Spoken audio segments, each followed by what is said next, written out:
Right, Scale by the Bay. How's lunch? Time to work off that post-lunch haze. I know I'm sleepy and I'm speaking, so it's not a very good combination. So today I'll be talking about avoiding Spark pitfalls at scale. What I mean this to be is more about sharing some of my production experience, tips and tricks, and some of the heartache and lost sleep I've had over the past year and a half with working with Spark. So a little bit about me. I'm a software engineer, data engineer on a data science team at Coatue Management. We're a hedge fund located in New York. We have a VC private arm located in Menlo Park. And so people always ask, what was a hedge fund doing with data science? Well, we use it to inform trades. Come find me later if you want to talk more about that. So I've been doing Scala for the last 5.5 years, data engineering for the last 2 years. I live in Brooklyn by way of Texas. I usually like to tell people I'm from Texas. For some reason, I like to sneak that in. I'm very proud of where I grew up. And a little bit about me, I really like coffee and whiskey, so if you ever want to talk about that, you can talk about that with me too. These are pictures of me when I just went to Japan last month. Really great place. So just off the bat, first off, what this talk is not about, and I apologize, it's not about machine learning, it's not about deep learning, it's not about AI, not about real-time streaming or anything super fancy, and nor is it a wine fest about Spark's API. I know it's not perfect, but this is more about practical things that we can do with it. And because it's a powerful framework and something that we can actually use in production, you have to know what you're up against.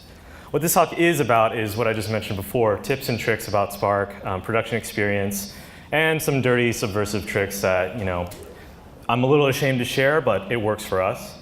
And it is centered on Spark 2.2, so I apologize if you're on an older distribution.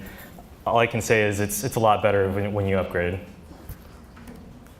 So some of the major sections we'll talk about in this 20-minute talk, and I'm going to try and go a little bit faster because there's so much to discuss. But we're going to talk about knowing your data in code, dealing with data skew, and I'll define what that is. How to tango with the execution engine. There's some oddities when you come up against what Spark does under the hood. Configuration, because there's probably like 1,000 knobs in Spark that not all of them are surfaced in a way that's very obvious. Talk about the API itself, and then I'm going to give a little plug about what I call typeful APIs. We'll get to that at the end.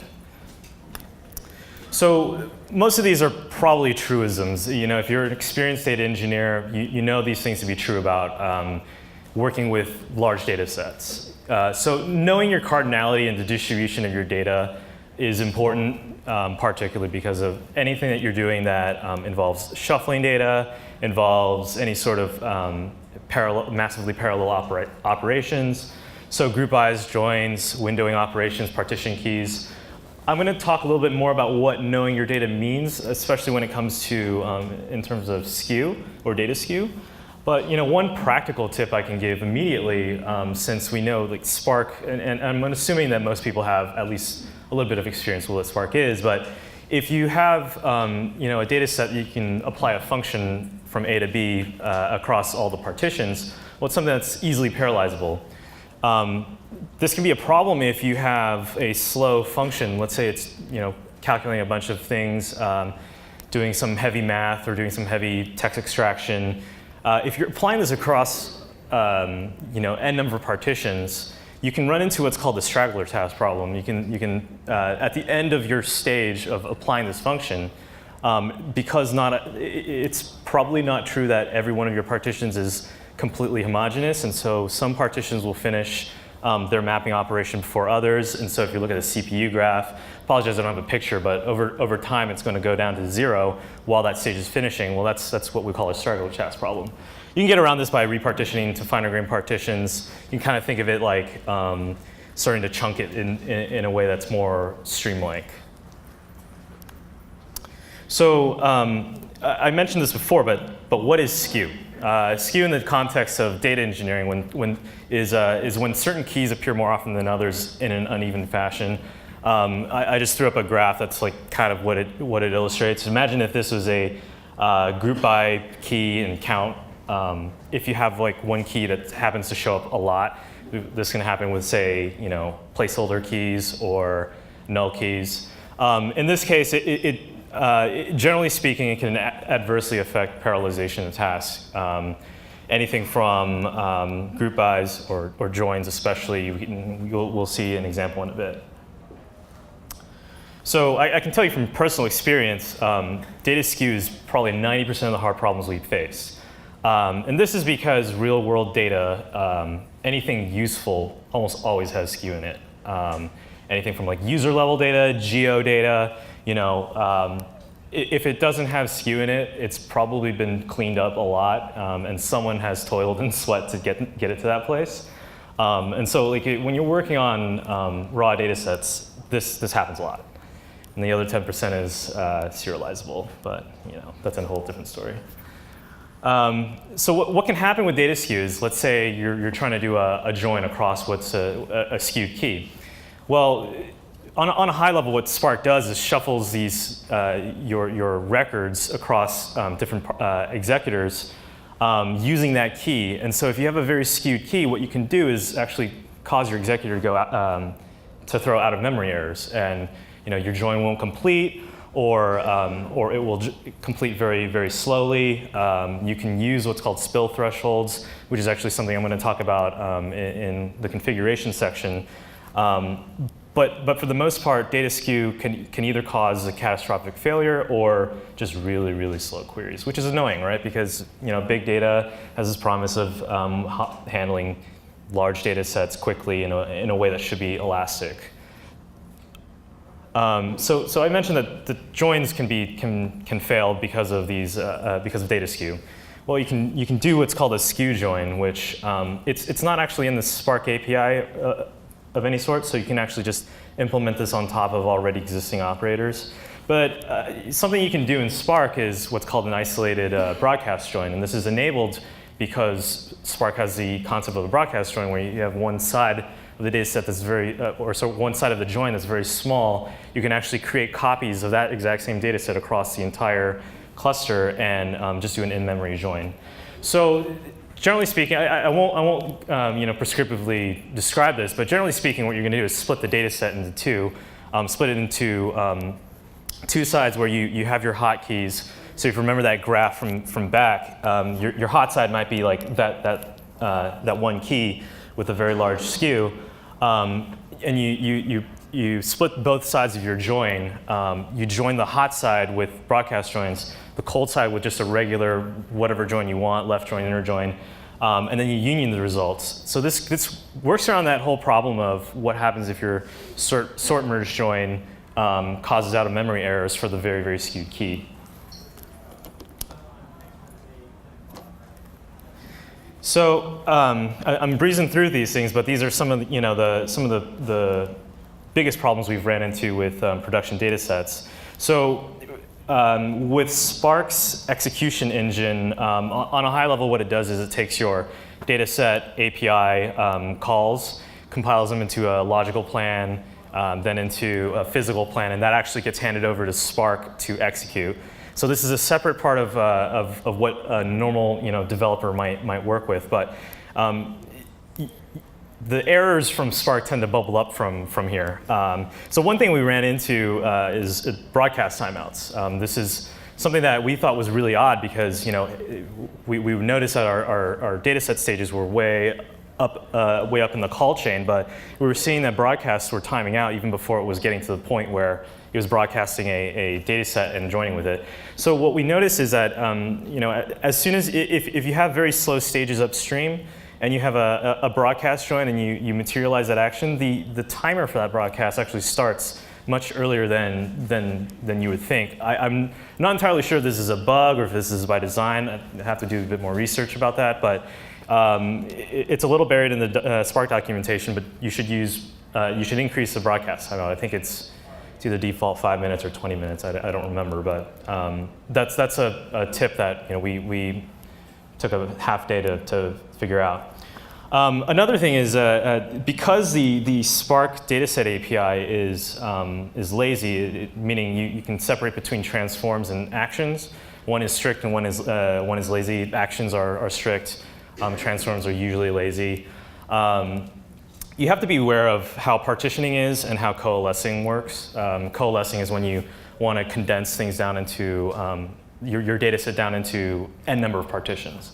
This is useful, especially if you're doing some sort of aggregation where, let's say, your result at the end of the day is just 20 rows, right? You don't want that to be spread across 1,000 partitions, especially if you're saving that, say, in a blob store or HDFS, because now it means you have, 1,000 empty, I don't know, 1980 empty partitions, and then 20 partitions with one row each. There's no point in that. So what you normally do is coalesce it down to one and then save that into a blob store of some sort. Well, that's a problem when it comes to lazy APIs and this action, because this coalesce operator will actually preempt what your partitioning scheme is like. And so your upstream computations will then start to execute on one partition. And in Sparkland, partitions usually map to tasks, and tasks usually map to a core. So most people don't want their aggregations running on one task, especially if you have a large cluster. You're just going to ruin your utilization. What's recommended on the Scala doc instead is to use repartition to one. This will trigger a full shuffle, but it will get you the semantics that you're looking for here without sacrificing performance. So this one's a bit more vague. I'm going to hand wave this because there's a whole class of issues here. But because Spark is lazy and it's got these semantics, you can stack a lot of transforms on top before you actually materialize it. This can cause a lot of issues when it comes to catalyst optimization or Genino code generation. You'll get some really arcane errors, and it's just really hard to reason about the performance of where things are, what your stages are doing. So the dirty trick that we like to use is to cache the data set and count, which essentially forces an action and forces the evaluation of that data set. But because you're caching it or persisting it to disk, whatever you want, you at least save the results of that computation and then move forward. It remains to be said whether this is more efficient or not. I just know it gets us around a lot of issues when it comes to very large query plans. So the next section is configuration. This is not too fun to dig around because if you ever run into some errors that you don't know what's going on, you tend to copy the stack trace and go digging in Jira, which if you're a developer like me, Jira is not always your favorite thing. The tip I can give you honestly is get comfortable with digging through Spark docs, Spark source code, especially if it matches with your version. The Spark Jira. There's a lot of gold in those hills because I discovered most of these things through digging through Jira. So like I mentioned before, partitions usually map to cores. Something that's actually highly recommended is to set your parallelism and partition settings to 2x the number of cores. This is actually listed in it's written in the Spark documentation, but by default, Spark sets your partitioning to 200. So it's something that it's probably the first knob you need to tune when you play with Spark. Spill thresholds is something that I mentioned earlier. This is something that recently changed, I think, in Spark 2.2, but you can actually tune specific execution spill thresholds, especially when it comes to any sort of operations that if you don't have a choice in actually joining or windowing on something that's skewed. This is really useful because you'll start spilling to disk instead of filling up your executor memory. This is something that I can't give a blanket recommendation for tuning, but you should just know the general size of your records, how many of them are on those skewed partitions, and how much memory you have on your executors, also how much disk space you have. You should just tune it enough so that it's not spilling to disk too often, but not so low that it out of memories. And something that became a little bit more production ready as of, I think, Spark 2.1, as a Spark speculation, blacklisting, and task reaping. These are all, I won't go into details as to how these work, but these are all really useful for the long-term health of a large cluster. If you have, like, say, one badly behaving node on your cloud provider, then Spark will then monitor things and not schedule tasks or kill tasks before they're finished. It's a really useful suite of settings to have. One thing that we notice is for very large clusters, since most people, in order to track like the progress of their jobs, they look for the Spark UI. If you have very large stages with a lot of partitions, say like 50,000 partitions, this event queue can actually fill up on the driver. It's something that is pretty simple to increase. It increases the reliability of your Spark UI reporting. So I mentioned before the API of Spark is sometimes a little opaque. It's not very clear sometimes when some things are performant or not. So one thing we notice is that map versus select. Map is typically if you're working on a normal Scala program, let's say I have a case class with 3 fields, I just want one of them. Well, what are you going to do when you're in a monadic context, right? You're going to map on it. You're going to take your function from A to B and select that field. Well, Spark has that promise of doing the same thing, but because plain Scala functions aren't optimizable by Catalyst, it's actually less efficient than, say, just selecting those columns. So if you're just selecting columns, try just using select rather than map. You may notice that it's a lot more performant. Another thing is instance members are reinitialized when crossing serialization boundaries. This is it's actually a trap that we fell into, because we structured all of our data around case classes as a very nice, record type, but and then we would stuff, expensive members into those classes. But if you're paying for this cost every single time you cross these boundaries, well, you're going to make your jobs that much slower for each time you materialize these things. Is that a question? Quick question. Is it okay to turn that into like a lazy valve or something? Does that help? That is a very tricky question because of maybe. I can't give a blanket recommendation there either because there's some tricky things with lazy valves as well. We've run into issues with lazy valves and when it comes to initialization order. So best I can tell you is maybe. So a quick plug, since the Spark API isn't super typeful. By that I mean, there's a lot of dealing with string columns, a lot of dealing with even the lambdas that we deal with Spark datasets aren't optimized. Well, there are other open source projects looking to make things better. A quick plug for Frameless, which is a shapeless API, shapeless-driven API on top of Spark. I actually gave an intro talk about this maybe like 9 months ago. Check it out. I think what I would want to see is more users, because more users means more contributors. More contributors means better quality code. We're definitely interested or I'd definitely be interested in chatting with you if you're interested in that.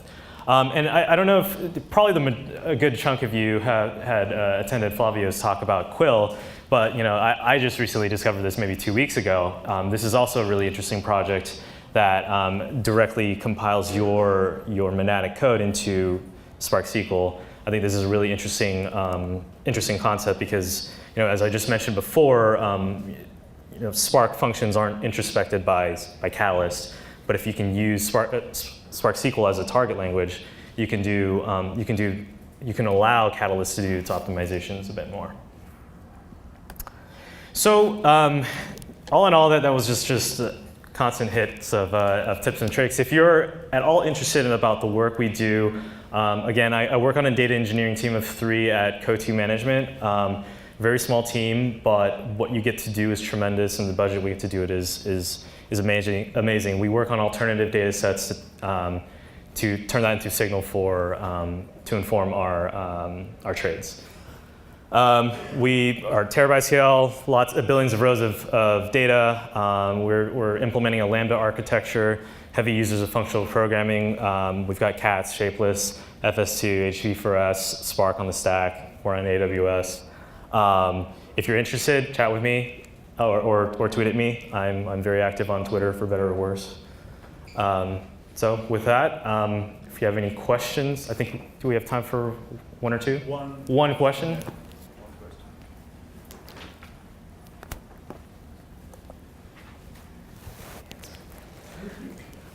All right then. Well, if you got any other questions or want to chat, come find me. I'll be here all weekend.